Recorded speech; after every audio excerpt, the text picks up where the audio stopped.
पिछले कुछ दिनों से बहुत सुनने में आ रहा है कि बहुत सारे यूट्यूबर्स पेड सेशंस ऑर्गेनाइज करवा रहे हैं जहां पर वो आपको बता रहे हैं कि दिल्ली यूनिवर्सिटी में एडमिशन लेने के लिए आपको प्रेफरेंस लिस्ट कैसे बनाना चाहिए।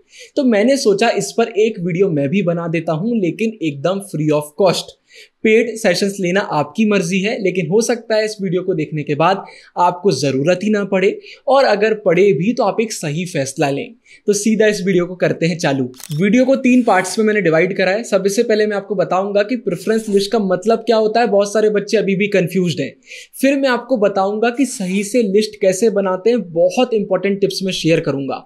और आखिरी में आपको बताऊंगा कि कौन सी ऐसी मिस्टेक्स है जो बहुत सारे बच्चे कर देते हैं लिस्ट बनाते समय और फिर बाद में पछताते हैं। और इन्हीं मिस्टेक्स में ये भी आपको बताऊंगा कि जो ये पेड सेशंस यूट्यूबर्स करवा रहे हैं वो आपको लेना चाहिए या फिर नहीं लेना चाहिए। इस वीडियो को देख रहे हैं तो पूरा देखिएगा। अधूरा ज्ञान विनाश का कारण होता है।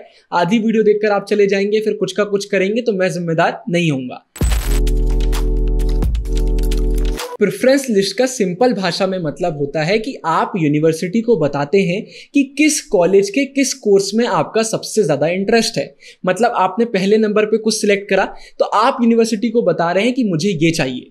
अगर मुझे ये नहीं मिल पाता है, मतलब बाकी बच्चों ने सिलेक्ट करा हुआ है, उनके मार्क्स मुझसे ज्यादा हैं, उन्हें ये कोर्स कॉलेज मिल जाता है, तो मुझे फिर सेकंड नंबर का दे दीजिएगा। अगर सेकंड नंबर भी नहीं मिलता है तो फिर थर्ड नहीं तो फोर्थ। मतलब पूरी एक लिस्ट आप बना देते हैं कि ये नहीं तो ये सही। तो ये लिस्ट को हम बोलते हैं प्रेफरेंस लिस्ट। मतलब आपको कौन से कॉलेज में कौन सा कोर्स चाहिए, और ये लिस्ट बहुत इंपॉर्टेंट होती है। इसी के बेसिस पर आपको एडमिशन मिलता है। सपोज करिए लिस्ट में आपने टॉप पे एक बहुत अच्छा कॉलेज डाला, सेकंड नंबर पर एक सबसे लो रैंक का कॉलेज डाला और उसके नीचे फिर से सारे अच्छे कॉलेजेस डाल दिए। अब आपकी किस्मत सही नहीं है, आपको पहला कॉलेज नहीं मिलता है, तो आपको सेकंड मिल जाएगा, क्योंकि सेकंड बहुत बेकार कॉलेज है, उसका कट ऑफ बहुत कम जाएगा। अब आप ये नहीं बोल सकते कि मुझे थर्ड वाला चाहिए, मुझे फोर्थ वाला चाहिए, वो बेटर है। नहीं, आपने जिसको प्रेफरेंस दी कॉलेज भी आपको वही मिलेगा। तो आपकी लिस्ट बनाना सही से बहुत जरूरी है। वही हम बात करेंगे आज की इस वीडियो में। तो देखिए, प्रेफरेंस लिस्ट बनाने के 3 रास्ते होते हैं और इसमें से एक रास्ते में हमें चलना होता है। अब कौन सा बेस्ट है वो मैं आपको बताऊंगा। पहला रास्ता होता है कि आपने पहले से डिसाइड कर लिया है कि मुझे इसी कॉलेज में जाना है, तो आप सिर्फ उसी कॉलेजेस के कोर्सेज को लिस्ट में डाल देते हैं टॉप में कि ये मिल जाए, फिर अगर नहीं मिल रहा है तो कोई और कॉलेज सही।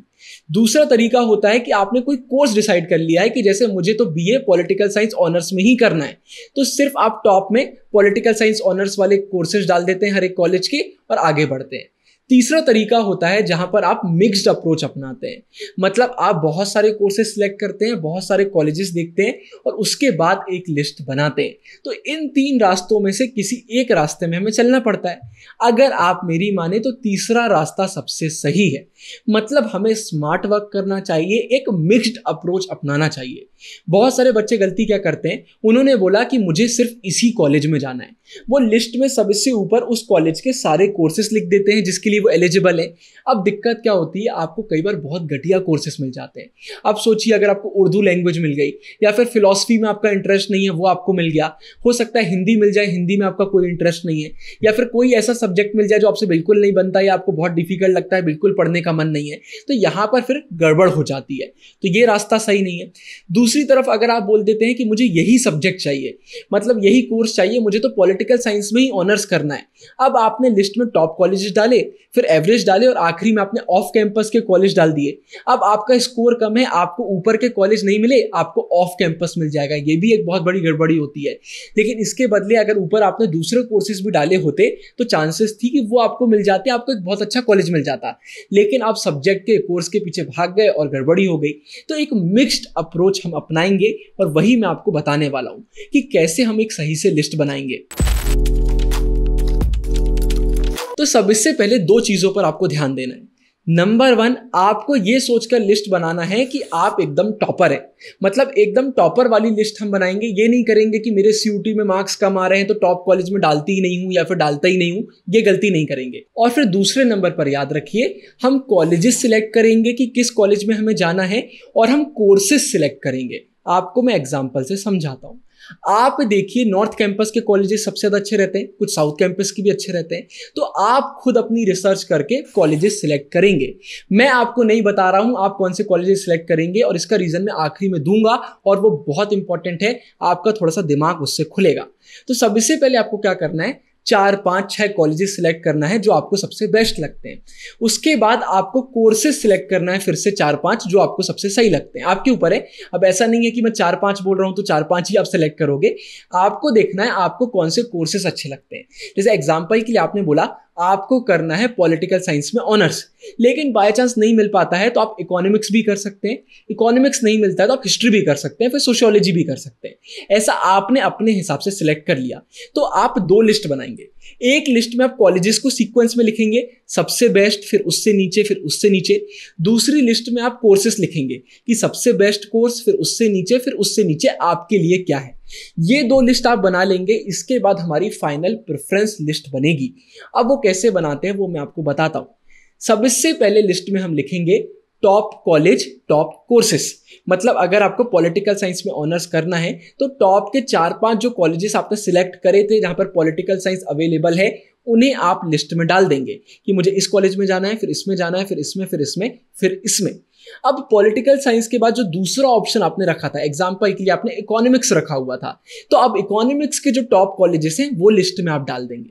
फिर इसके बाद आपने तीसरा जो कोर्स रखा हुआ था वो आप डाल देंगे। अगर आपने बीए प्रोग्राम रखा हुआ है उसको भी आप डाल सकते हैं। तो आपने जो भी कोर्सेज की लिस्ट बनाई थी उनके टॉप कॉलेजेस आप डालते जाएंगे कि मुझे सबसे पहले पॉलिटिकल साइंस चाहिए तो इन 5 कॉलेजेस में से कोई भी मिल जाएगा, चल जाएगा। फिर मुझे करना है इकोनॉमिक्स ऑनर्स तो ये 5 कॉलेजेस में से कोई भी मिल जाएगा, चल जाएगा। फिर मुझे हिस्ट्री करना है, इन 5-6 में से जो मिल जाएगा, चल जाएगा। तो ऐसी आप लिस्ट बनाएंगे टॉप कॉलेजेस की और अपने टॉप कोर्सेज की। इसके बाद लिस्ट में अब हम नीचे लिखेंगे एवरेज कॉलेजेस को। आपको पॉलिटिकल साइंस करना था तो आपने पहले तो टॉप में सारे लिख लिए कोर्सेज, सारे कॉलेजेस। अब आप वो एवरेज कॉलेजेस सिलेक्ट करेंगे जहां पर पॉलिटिकल साइंस अवेलेबल है, अब उन्हें आप लिखेंगे। पॉलिटिकल साइंस के बाद आपने इकोनॉमिक्स सिलेक्ट करा था तो इकोनॉमिक्स के आप एवरेज कॉलेजेस लिखेंगे। फिर इसके नीचे आप हिस्ट्री के, सोशियोलॉजी के जो भी कोर्सेस आपने सिलेक्ट करें उनके एवरेज कॉलेजेस लिखेंगे। अब इस लिस्ट को बनाने से होगा क्या, सबसे पहले आपको टॉप कॉलेजेस देखे जाएंगे। हो सकता है आपको पॉलिटिकल साइंस ऑनर्स ही मिल जाए नॉर्थ कैंपस में या साउथ कैंपस के किसी अच्छे कॉलेज में, तो आपका तो सब सेट हो गया। लेकिन वो अगर आपको नहीं मिलता है तो अब आपको दूसरा ऑनर्स का कोर्स मिल जाएगा, लेकिन अच्छे कॉलेज में ही मिलेगा। मतलब अब आपको पॉलिटिकल साइंस नहीं मिल रहा है लेकिन हो सकता है इकोनॉमिक्स मिल जाएगा, इकोनॉमिक्स नहीं मिलता है तो हो सकता है आपको हिस्ट्री मिल जाएगा। मतलब ये नहीं होगा कि आपको पॉलिटिकल साइंस करना था तो पॉलिटिकल साइंस के लिए आपको ऑफ कैंपस मिल रहा है, बहुत बेकार कॉलेज मिल रहा है। ये सिचुएशन क्रिएट नहीं होगी। सबसे पहले आपको टॉप कॉलेज ही मिलेंगे। हाँ, ये हो सकता है कि जो कोर्स करने का आपका बहुत मन था वो आपको ना मिले, लेकिन फिर भी अच्छा खासा कोर्स आपको मिल जाएगा। फिर इसके बाद नीचे जो एवरेज की लिस्ट हम बनाएंगे उसमें भी हम पहले अपने पसंदीदा कोर्सेज डालेंगे कि बाय चांस हमें टॉप कॉलेजेस मिलते ही नहीं है तो जो एवरेज कॉलेज हमें मिलेगा उसमें हमें हमारा फेवरेट कोर्स मिलेगा। और फिर आखिरी में हम सिंपल वाले कॉलेजेस डाल देंगे, जो कॉलेजेस बहुत अच्छे नहीं है वो डाल देंगे, लेकिन उसमें भी पहले वो वाले कोर्सेज डालेंगे जो हमें अच्छे लगते हैं, फिर नीचे हम उसके बदले जो बैकअप रख रहे हैं वो हम डालेंगे। तो इसको अगर मैं समराइज करूं तो टॉप में हम टॉप कॉलेजेस के टॉप कोर्सेज डालेंगे। मतलब ये कॉलेज में पॉलिटिकल साइंस, फिर इस कॉलेज में पॉलिटिकल साइंस, इसमें पॉलिटिकल साइंस, ये सोचते हुए कि मुझे पॉलिटिकल साइंस करना है। इसके बाद इस टॉप कॉलेज में मुझे इकोनॉमिक्स करना है, इसमें इकोनॉमिक्स करना है, इसमें इकोनॉमिक्स करना है, ये सोचते हुए कि पॉलिटिकल साइंस नहीं मिला तो इकोनॉमिक्स कर लेंगे। तो टॉप कॉलेजेस के टॉप कोर्सेस आप डालेंगे और उसके बाद फिर एवरेज, फिर बिलो एवरेज। बहुत सारे बच्चे गलती क्या करते हैं कि मुझे तो पॉलिटिकल साइंस ऑनर्स ही करना है, मुझे तो हिस्ट्री ऑनर्स ही करना है, किसी भी कॉलेज में मिल जाए। तो प्रेफरेंस लिस्ट में क्या करते हैं, टॉप में जैसे अगर उनको हिस्ट्री ऑनर्स करना है तो उसके सारे कॉलेजेस डाल देते हैं। अब ऐसे में होगा क्या, अगर आप ऊपर का कट ऑफ क्रॉस नहीं कर पाए तो आपको बहुत ही घटिया कॉलेज मिल जाएगा। अब घटिया कॉलेज में कोई अच्छा कोर्स करने का मतलब ही नहीं है, वहां पर आपको कुछ सीखने को ही नहीं मिलेगा। तो ये गलती नहीं करना है। सपोज करिए आपने हिस्ट्री ऑनर्स के लिए 5 कॉलेजेस प्रेफरेंस लिस्ट में टॉप में डाले। इसमें जो 5th नंबर का कॉलेज है वो इतना खास नहीं है। इसके नीचे 6th नंबर पर आपने दिल्ली यूनिवर्सिटी का सबसे अच्छा कॉलेज डाला और उसमें आपने डाल दिया कि आपको सोशियोलॉजी ऑनर्स करना है। और अब सिचुएशन ऐसी क्रिएट हो गई कि उसका कट ऑफ थोड़ा सा कम हो गया। तो क्या आपको वो कॉलेज मिल जाएगा? बिल्कुल भी नहीं। आपने प्रेफरेंस लिस्ट में जो ऊपर 5 कॉलेज डाले हैं ना, पहले वो देखे जाएंगे। उसमें अगर एक भी घटिया कॉलेज है ना तो वो आपको मिल जाएगा, नीचे वाला कॉलेज कंसिडर ही नहीं करा जाएगा। फिर अगर आप बोलोगे कि यार मुझे तो वाले कॉलेज में अगर अच्छा सब्जेक्ट मिल जाता तो भी चल जाता, तो कोई भी आपकी नहीं सुनने वाला है। तो इससे अच्छा तरीका क्या है? टॉप पर हमने डाला कि हमें इसमें ऑनर्स करना है, ये टॉप कॉलेज है। ये नहीं मिला तो फिर हमने सेकंड टॉप कॉलेज डाल दिया कि यहां पर अगर ये सब्जेक्ट मिल गया तो बहुत अच्छी बात है। इसके बाद हमने कोर्स चेंज करके टॉप कॉलेज डाल दिया। मतलब ऊपर लिस्ट में हमें सिर्फ टॉप कॉलेजेस ही डालना है, भले ही कोर्सेज थोड़े आगे पीछे हो जाएं। ऊपर आपके टॉप कोर्सेज टॉप कॉलेजेस ही होना चाहिए। ये गलती मत करिए कि आप तो 2-3 टॉप डाले, फिर एक एवरेज कॉलेज डाल दिया, फिर टॉप डाल दिए। नीचे कॉलेज का कोई मतलब नहीं है। आप अपग्रेड कर पाएंगे, डाउनग्रेड नहीं कर पाएंगे लिस्ट में। मतलब जब आपकी लिस्ट निकल कर आएगी तो अपग्रेड करने का ऑप्शन होगा, आप लिस्ट में ऊपर जंप कर पाएंगे अगर सीट खाली होगी तो, लेकिन आप नीचे नहीं आ पाएंगे। आप ये नहीं बोल पाएंगे कि लिस्ट में मैंने 5th में जो कॉलेज डाला था वो मुझे नहीं चाहिए, आप मुझे 7th वाला दे दीजिए। ये सिस्टम ही नहीं है। अगर आप वीडियो अभी तक देख रहे हैं तो आपने नोटिस करा होगा मैंने एक कॉलेज का भी नाम नहीं लिया, मैंने आपको कुछ बताया ही नहीं। इसके पीछे मैं आपको रीजन दे देता हूं। मैंने स्टार्टिंग में आपसे क्या बोला था, इस समय बहुत सारे यूट्यूबर्स अपने सेशंस निकाल रहे हैं पेड, जहां पर वो आपको बताते हैं कि आपके लिए कौन सा कोर्स कॉलेज अच्छा रहेगा। तो अब जो पॉइंट मैं रखना चाहता हूं वो भी आप सुन लीजिए। ज्यादातर लोग सिर्फ पैसे के लिए काम करते हैं। जब तक किसी कॉलेज में आप एंटर नहीं कर जाते हैं ना, उस कॉलेज की रियलिटी आप नहीं समझ सकते, भले ही उस यूनिवर्सिटी के किसी और कॉलेज में आप पढ़ रहे हैं। हाँ, ये जरूर होता है, सपोज करिए मैं दिल्ली यूनिवर्सिटी के किसी कॉलेज में हूं, तो अब बाकी कॉलेजेस के भी मेरे दोस्त बनेंगे, उनसे मेरी बात होगी, उनसे मुझे बहुत कुछ आइडिया लगेगा, कॉलेज के बारे में पता लग जाता है अगर आप उसी यूनिवर्सिटी में हो कि यहाँ पर ये अच्छा है, यहाँ पर वो अच्छा है।